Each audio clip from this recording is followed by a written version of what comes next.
against Stuttgart, and that brings them Yeah. to second still in the table.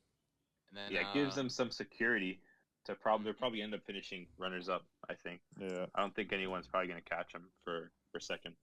yeah, and no one's Why gonna not? catch Bayern. Even though Yeah, Bayern lost.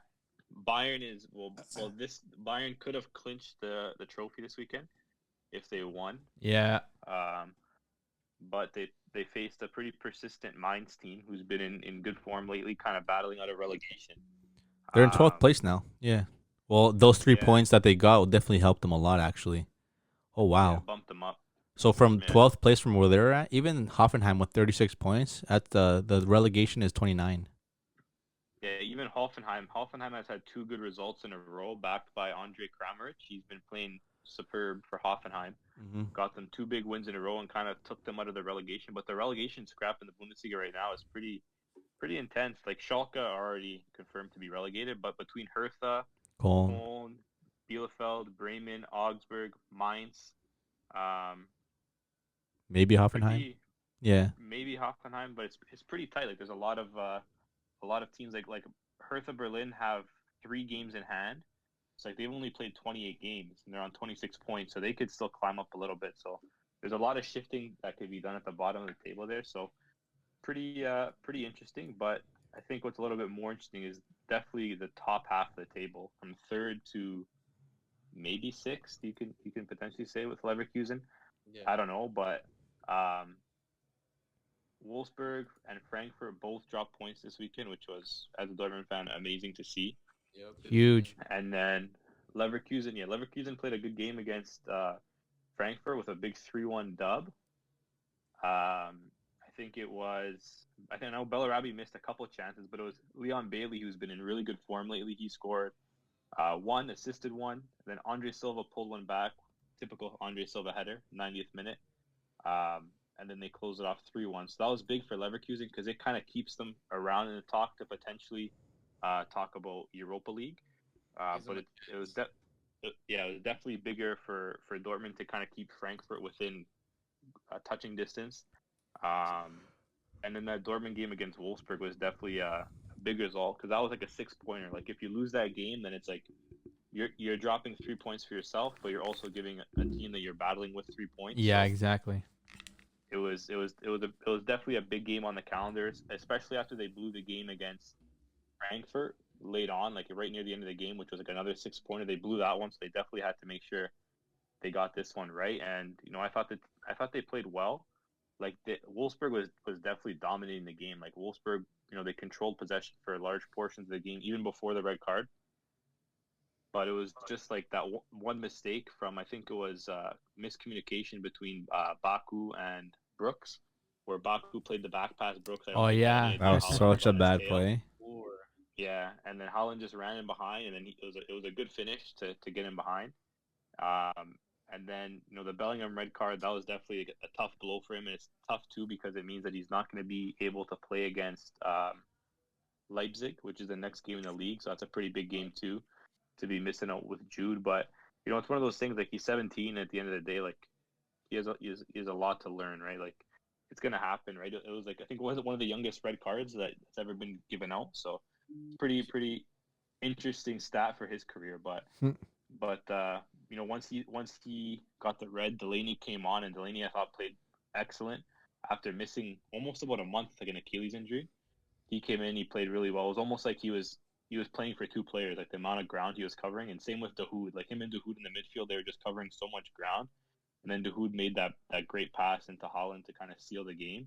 And despite being a man down, I thought they defended well. Like Piszczek coming back into the side the past 2 games, 2 clean sheets ever since Piszczek has came back in, and it just that experience, like he knows how to defend. He knows when to like pinch in and step up. He knows when to hold back. Like he wins everything in the air. Like he's definitely been like a really solid addition to come back in the squad. And it's like, I would say play him out, play him right to the end of the season. It's his last season, so if he keeps playing like that, keep playing him because he definitely brings a little bit more solidity to the back line, and I think it even allows Scudetto to push up a little bit more in attack because it's like they almost kind of started playing like how Juventus do with like kind of that false false 3-back or false 4-back, where like Cuadrado pushes up a lot more and their left back kind of stays back and it turns almost into a back three. That was almost what they were doing sometimes, where Guerrero would move up and then Piszczek would kind of hold back and almost be like a 3-man back line that would hold back. So yeah, it was definitely a good performance considering they were missing Hummels as well, which I was nervous about, having Emre Can having to slide back in there in the first half, and he played. I think he made a lot of mistakes in the first half, a lot of missed kicks and stuff like that. But going back into the second half, I thought he played well. But there's that one play just before the Bellingham red where it was like a 3-on-1, and he cut off the pass really well. So it was good to kind of see him getting some confidence back, because he's definitely going to be a player that's going to be crucial down the stretch, the last 3 games. And at the end of the day, Dortmund just need to win the next 3 games. That's all they got to do. Mm-hmm. Easier said than done, obviously, but what a ball from Dahoud to Haaland, eh? Yeah, that was a nice pass through, and then I think it was Brooks really stepped up, and he was like trying to make the pass. Then he got the pass picked, and he kind of left Arnold all by himself. He was kind of covering for Brooks. Yeah. But the crazy thing, like after watching that replay, bro, like Lacroix almost caught up to Haaland. Yeah. That's what I thought was crazy, bro, because Haaland is like one of the quickest players in the league. Lacroix was like to the right and like up, and he almost caught up. So it just goes to show like how quick he is. And like even watching the game, like even though like Wolfsburg didn't really have a lot of defending to do, like Lacroix had like a pretty solid game. So he's definitely going to be a player that's going to be in high demand. He's quick, he's good on the ball, so he's definitely going to be another one of those French center backs that probably going to move on to bigger things. As if they're yeah. Shout out to Hood, man. He saw our Instagram story. I know you're watching this right now. Thanks, man. Yeah. Yeah, for Big sure. Mo. Big Mo. Yeah, he's gonna be getting a nice contract extension, which I think nobody would have saw coming at the beginning of the year. But I think the Bundesliga was interviewing him, and he's like, "Oh, like what's inspired like your change of form?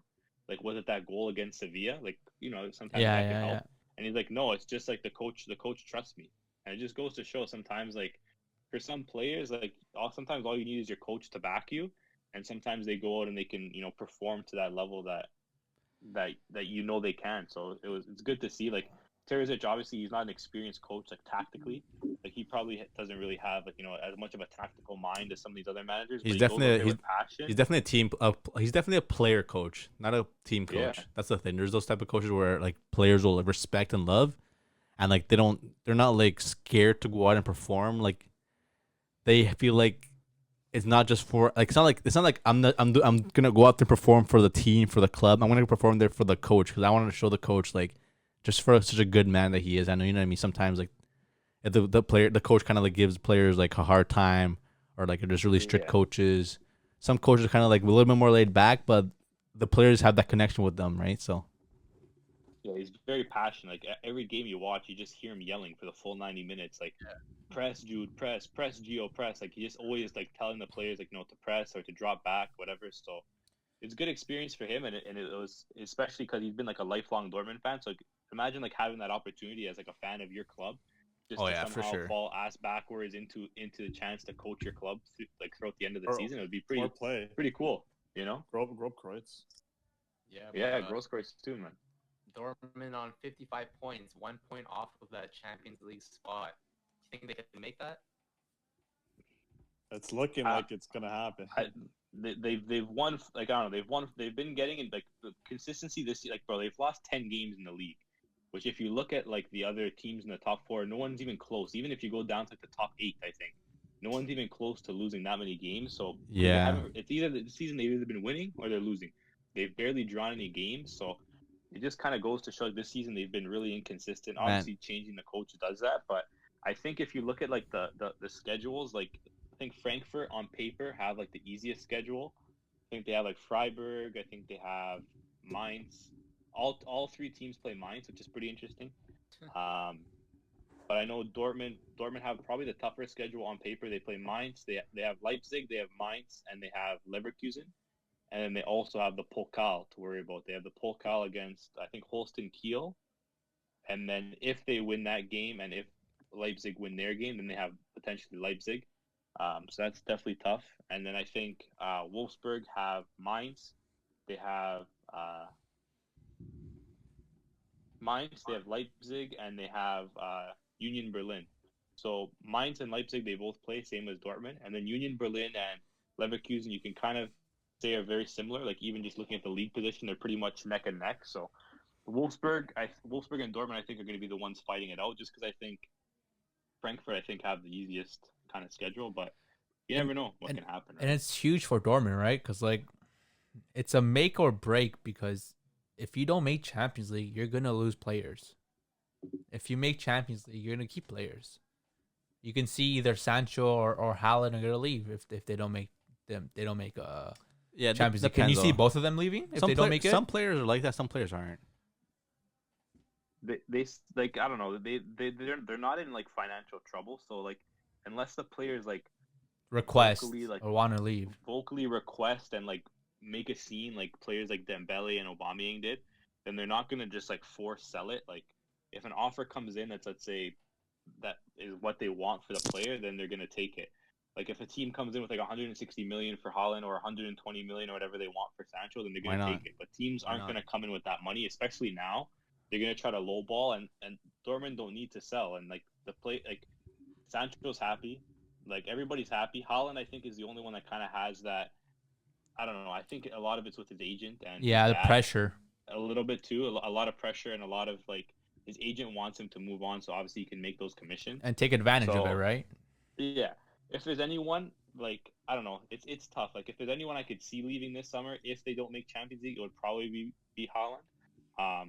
But also Zorc has come out and said that Haaland's going to be playing with the team no matter what competition they're in next year. So I don't know how reliable that is. So that's the one. Yeah, you just have to wait and see, right? That's the one thing that sucks though. Like it's hard to like keep players in your squad that are doing so well. And it's like, okay, like we have these players now, like fuck it, like let's sign a couple more that can actually help us. And maybe if we do make Champions League next year, and we keep these guys, maybe make one or two more signings, let's go for it. You know what I mean? But it's hard because kind of players don't kind of see Dortmund as a final squad to like get success from because it's been so long. You know what I mean? Yeah. Like the last time they made Champions League, they lost against because of Bayern, right? And that was back in what? 2013. Yeah, that's a while back. 2012 or 2013. You know what I mean? Yeah, and even winning the league, but like if they can keep these players, maybe make one or two more signings and like make Champions League next year, like I feel like. Why not? You know what I mean? If they make Champions League, it'll be one of those situations where okay, let's run it back. You know, because look how far they made it this year. They did so well with like the players they had, and no one really thought because they had a little bit slow in the beginning of the season.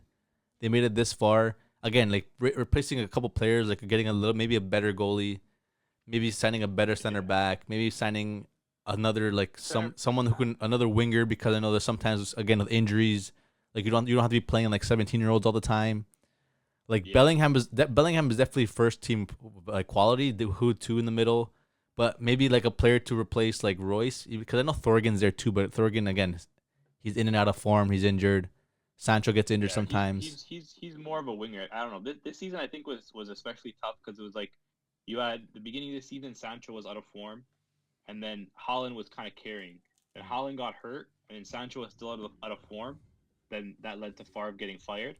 And then new manager comes in, you know, Sancho's back, but Haaland's injured.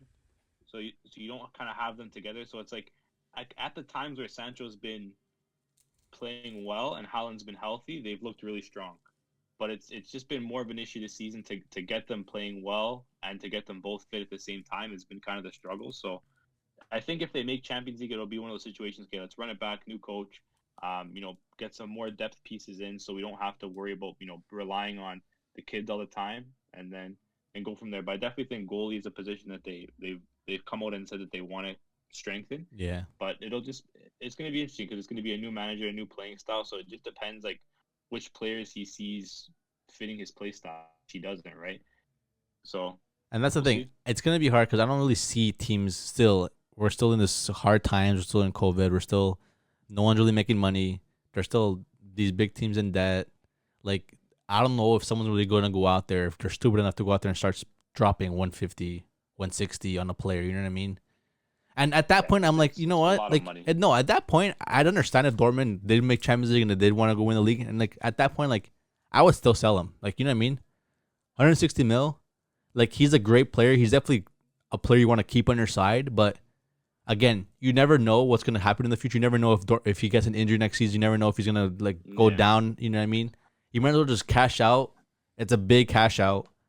And again, if you want, you can definitely sign your squad finance for the next few years. Yeah, and like again, once shit gets back together, you make more money. Then again, sign big players to maybe start getting those trophies. Like, you know what I mean?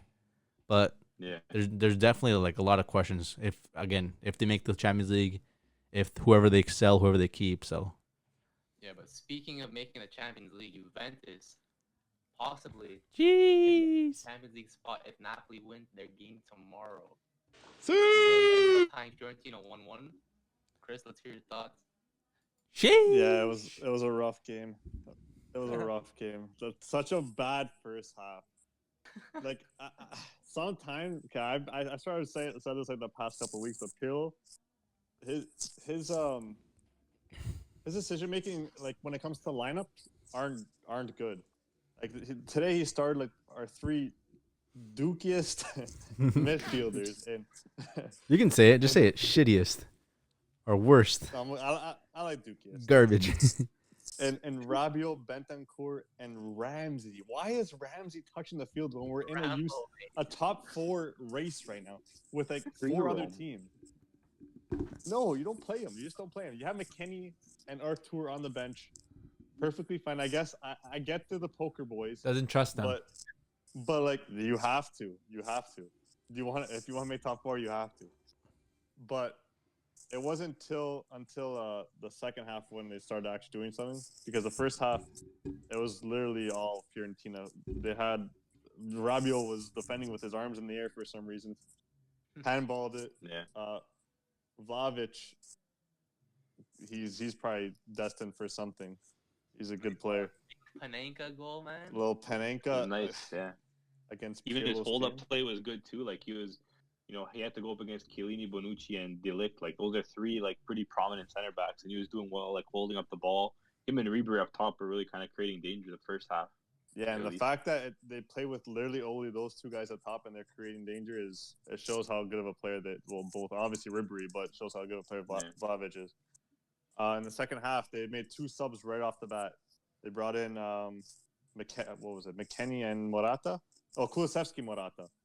Yeah. And I think it was like 4 minutes in, Morata, he gets a through ball from Cuadrado. Yeah. Brings it down, cuts it back. Little finesse to the top left. Beautiful. A nice goal. I haven't seen Morata play like this in a while, but it shows that when competition comes, like he played like he was playing like this when Dybala was fit at the beginning of the season. Now Dybala's fit again. When he has competition, he plays better. Yeah. But yeah, other than that, it wasn't like Juve only had 1 shot on net. Like really? That was it. Yeah, it wasn't like Juve did not play good. It was not a good game. I think Fiorentina had 4.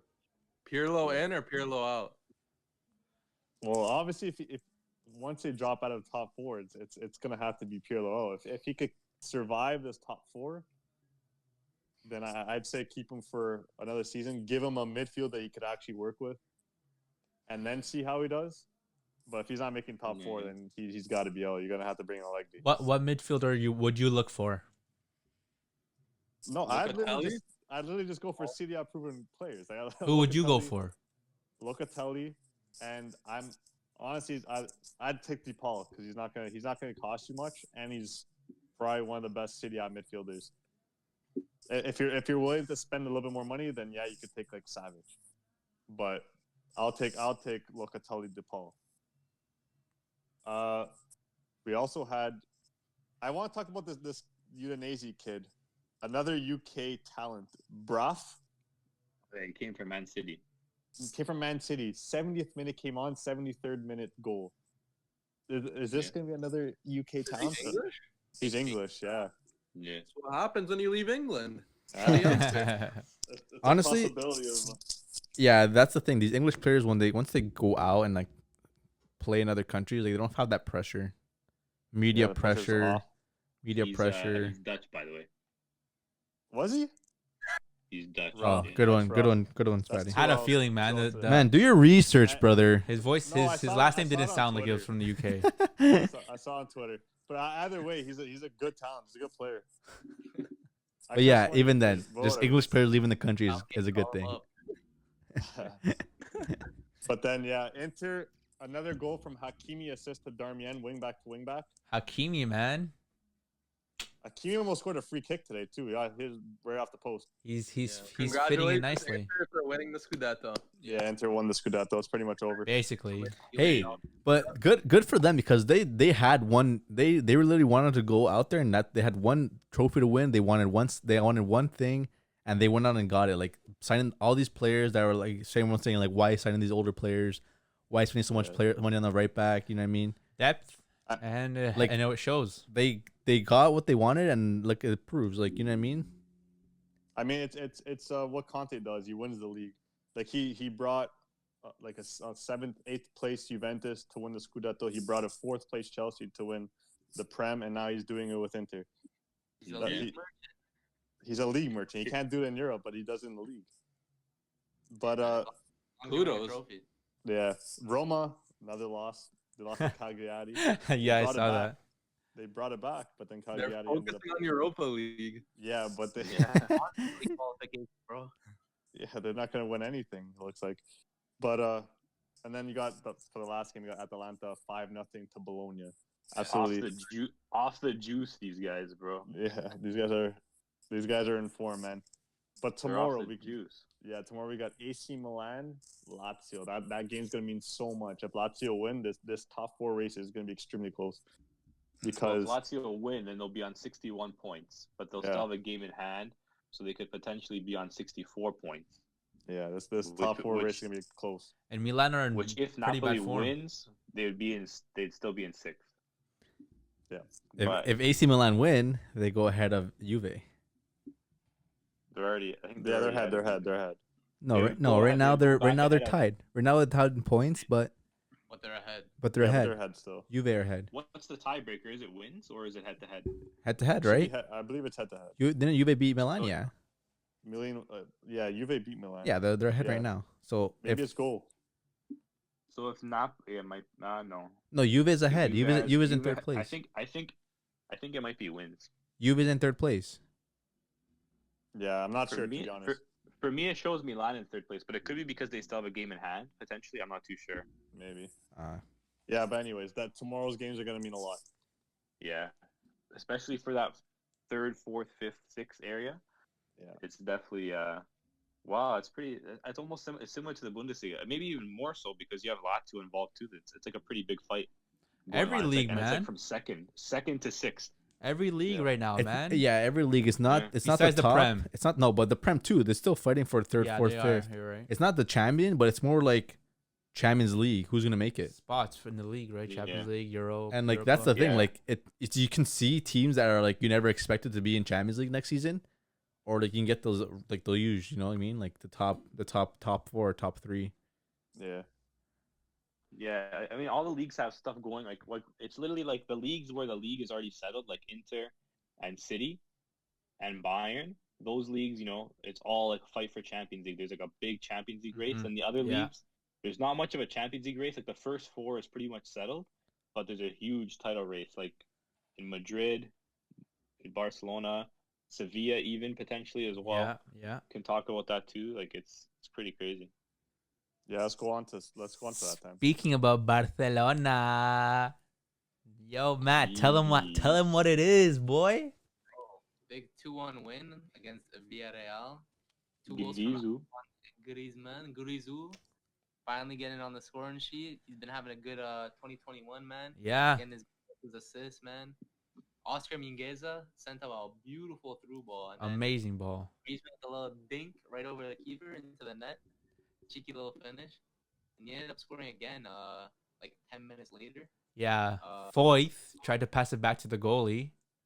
Yeah, an absolute disaster. Doesn't see Griezmann running back. Reject. Yeah, Spurs reject. Yeah, I didn't realize he was there. I didn't realize he was there. Is he on loan or did they buy him? I bought him. I couldn't tell you. You never do know with Tottenham players. Yeah. But yeah, he passes it back. But supposedly, Raul Albiol like pointed to the goalie, says pass it back, supposedly.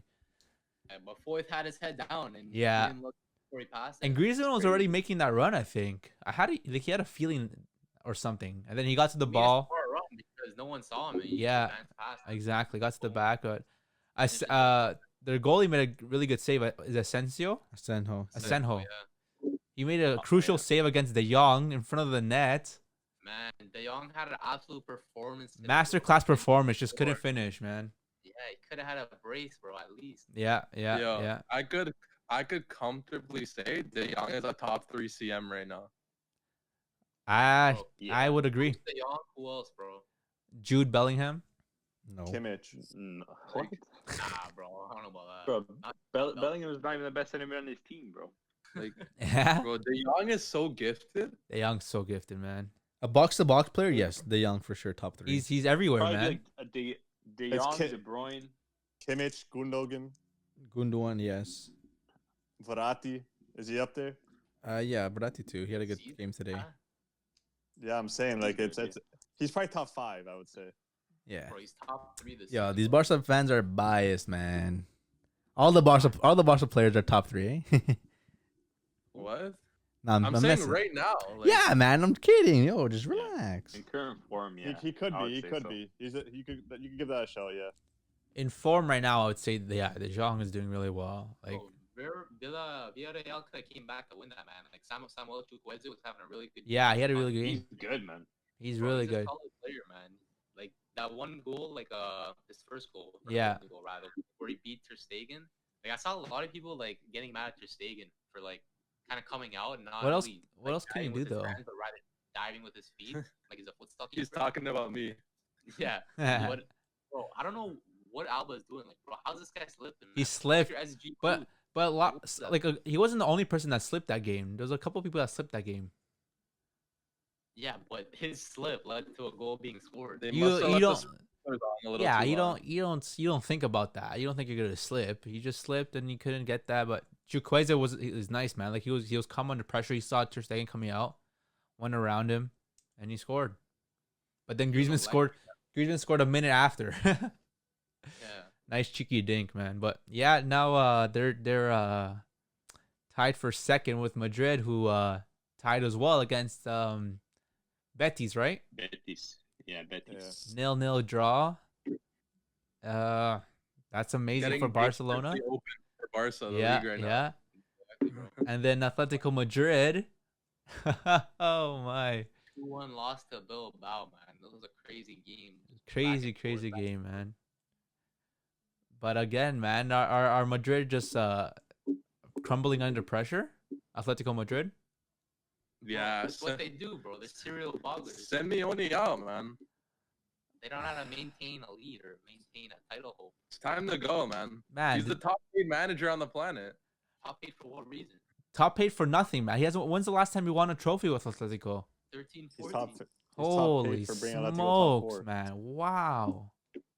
And they still have him. Like, if this was a coach in the Prem, how early would he have been gone already? Like, he hasn't won anything. If he fumbled a lead like now, for sure, yeah, he'd be out. Crazy. It was a couple months that they were up by like 10 double digits, 10 points or something, right? Like, I swear it's like 17 at one point. Yeah. no? And everyone was They're up saying, by- "Oh, La Liga's done it. La Liga's done in December." Yeah. For real. I saw it coming. Yeah, low key you did, Jay. I remember Jay calling it way back. Yeah. I don't know if you guys saw, but there was a crazy referee decision in the Granada and Sevilla game. no, tell us about it. Yeah. So basically, the ref ended up blowing the whistle after 3 minutes of injury time, but he gave 4 minutes. So he blew the whistle at the 3-minute mark. And so Granada are 2-1 behind. They're mad. And then the Sevilla players had to been called back from the dressing room to play the final 60 seconds. Wait, what? Take that in. They went to the dressing room and they came back to play a minute. No. That's ridiculous. First off, the ref definitely screwed up because you heard the game that early. But how are you gonna tell players to come back to the field and play 1 minute for a football? You can't do that. What are you gonna create in a minute? They're Let's be taking real. their shinny No, off. not just that, but Yeah, like change room, when it's get called. ready to go to the shower, ref's like, nah, you gotta come back. You gotta finish These guys are already butt naked, ready to go into the shower, like, and then you have to put your freaking clothes on again. Your sweaty clothes again. Like, that's just the officiating La Liga, man. Like, It's not just La Liga, man. It's everywhere. Like Refing But this have you season. ever heard of something like this happening? No, definitely not. But like, it just that's what I'm saying. But like moments like these, like it's like what?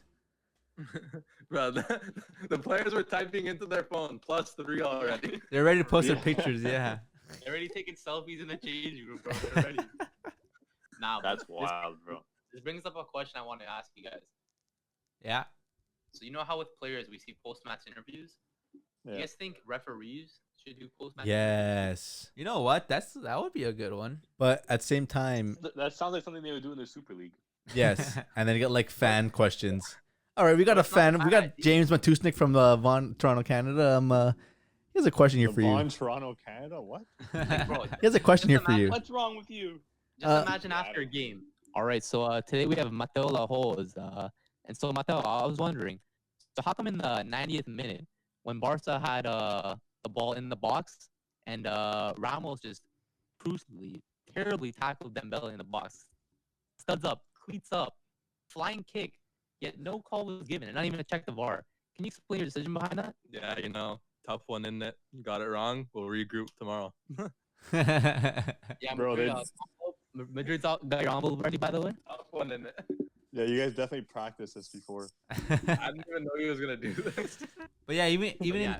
in the Super League, they were thinking, even saying like how they wanted refs to have like a body cam and then body cam mics. or body and a Mic. mic. They're gonna Mic'd have up? a mic. They're gonna have a mic'd up, bro. Yeah, That'd be interesting, though. that would be They should. interesting. Not mic'd They up, but should. like you know how football they do like 5-yard penalty left side. Yeah, when you first when you down. gotta know to You know what I do mean? that. Like I it. think No, they like should for do example, like mic'd up. oh hey, like red card for Stones for bad tackle. I don't know, things like that. You know what I mean?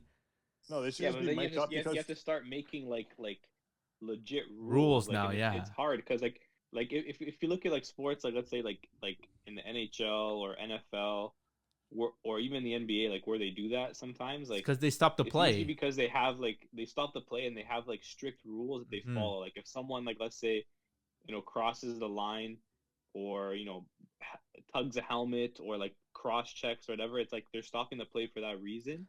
But like in soccer, it's kind of tough because it's like some refs like will let them play. Not every tackle is like a foul. It's like it's kind of tough. Like I don't know. It's a little bit more tricky because like But, I feel like yeah. in soccer like a lot more like I lot more goals. I feel like it would be if they did it, it'd be cool if they did it with like VARs. Like if VAR's on the mic and he's waiting there for like maybe a minute, maybe then because the play's actually stopped, maybe there for a minute he's like, Yeah. okay, no VAR call, offside or no goal offside. Or when he goes to VAR and he does this, he's like, nope, goal or whatever. He tells the crowd. It'd be Yeah, cool. Yeah. It'd be different, but like at the same time, I don't know. It'd be different. It'd be cool, but at the same time, like, you know what I mean. Like you'd have to like really make the right terms of what specific terms of like this or that. They'd have to like find like I don't know. They have to find a way to do it. Yeah, but I think there definitely should be like post-match interviews for the refs. That would be cool. Just, I like that. Explain and elaborate certain calls that they made. It'd be too heat. Yeah. Don't you love to see that? It'd though? be especially after like the game's over, where during like if like something happened during halftime, Like or press first conference, half. a press conference. You know, like all the media's there, and they have their time to like regain their thoughts, and then they maybe have like good questions to ask them. Not like right after the game, like when the coaches go and like the refs will go too, and they'll have all the ref board there. Like, why did you make this call, or did you think Press that? conference would be like a bit too much, because then that just sounds like interrogation. Yeah. No, yeah, and like, what are they gonna say? Like, yeah, I messed up. Like, It it looks bad happens. on the refs that they're Yeah. admitting it. To be honest. Yeah. But if Yeah, they but messed up, there's VAR, no? Because they know they're gonna have to speak about it afterwards. Exactly, which put more pressure on them, right? Like Yeah, to make better calls. exactly. I would think it would be a cool thing to see, just to dig into the refs' heads even a bit more, like just to see what they thought of it and what they went through it, and like if they didn't go to VAR, the person asking could be asking like, oh, why did you guys go to VAR this time when you should have used it, but last time you used it when you did this, like just to see what they say and stuff like that. No matter what they do for the refs are never gonna be loved by anyone. Like it's Obviously. either way, it's gonna be They these always refs are make shit or mistakes. they're good. Yeah. It Even doesn't matter what they do. even today too in the Carabao Cup final, like there was chances where like they would have given like yellow cards in these scenarios if it were in the league. Like refs are really like lenient or really like they kind of hold back when it's finals. Or even today, there's fans there. Like when there's no fans there, I feel like they have no pressure from like just the noise that's being created by fans themselves. And again, like just performing in like finals, like they'll kind of be like hold back because they obviously don't want to give red cards into these moments because it is a big game for both teams. You know what I mean? Like there was today, like Laporte, like I think should have got. There was times where he should have got 2 yellow cards. And I don't think he received a card at all this game. And what? He's the one who scored the goal too, right? Yeah. So like, yeah, like refs do need to kind of like take a little refresher this summer. And that's the thing. Like, I don't want to see like a bad run like Euros or a bad run like. Imagine a World Cup and like these refs still don't have their shit together, and like VAR is still like a little iffy. Like calls are being not called for this game, and then they're being called for other games. I'm sure they're only going to bring the best of the best, like the best of each nation that they have. So I don't think that they'll be ref too bad. But they're not going to bring. Man, if you're reffing professional football, you got to be the best of the best. Yeah, no, but they're not going to bring in these refs that make mistakes during the year. They're not going to bring this ref who ref this. What was it? The Sevilla game you said? Yeah. They're not going to bring that guy to the Euros. Like, you made a mistake like that, you're not coming. They're only going to bring the people who've had the cleanest sheet. Whoever's had their best ref games, you're coming. And it's mostly going to be the Champions League. Is that how they do it? Yeah. Is that how they do it? Yeah, that's how they do it. But Spidey, I'm saying, like, Spidey took the course. It's not going to be. The refs aren't going to be that bad in Euros or World Cup. Yeah, but it's not the refs I'm worried about. It's more like just the VAR calls. Like, what's a penalty? What's not a penalty? Is that a red card? Is that not a red card? Like, and like these when moments. You're neutral though, like it's fun, man. No, for sure. But like, it's just sometimes they're just crazy calls. Like today, like. But it's if VAR wasn't there, then it'd still be more controversy too. Like it's both ways. If there's no VAR, there's VAR. There's refs kind of make good and bad calls. It's part of the game, and sometimes you have to just accept it. Yeah, like that City Spurs CL game 2 years back when Sterling scored that last minute and it was called offside by VAR. That was like hilarious as a neutral. Yeah. Like that was good entertainment. Yeah, there is good moments where you're like, damn, that's crazy. Like as a neutral, but imagine Barca in that situation. But yeah, I think we should end it off there. I think that's it, folks. Jay, close her off. Thanks everybody for tuning in to episode 32. What player episode? Carlitos, bro. Carlitos. Episode. Yeah, smash the like button, hit subscribe, rate the podcast 5 stars. Find us on all social medias at the Footy Culture. Always some good content being dropped. We the culture, man. We the culture, boys. Ciao. Let's do it. Bye. Oh, Spidey's having a little party over there. Later. I have a seizure.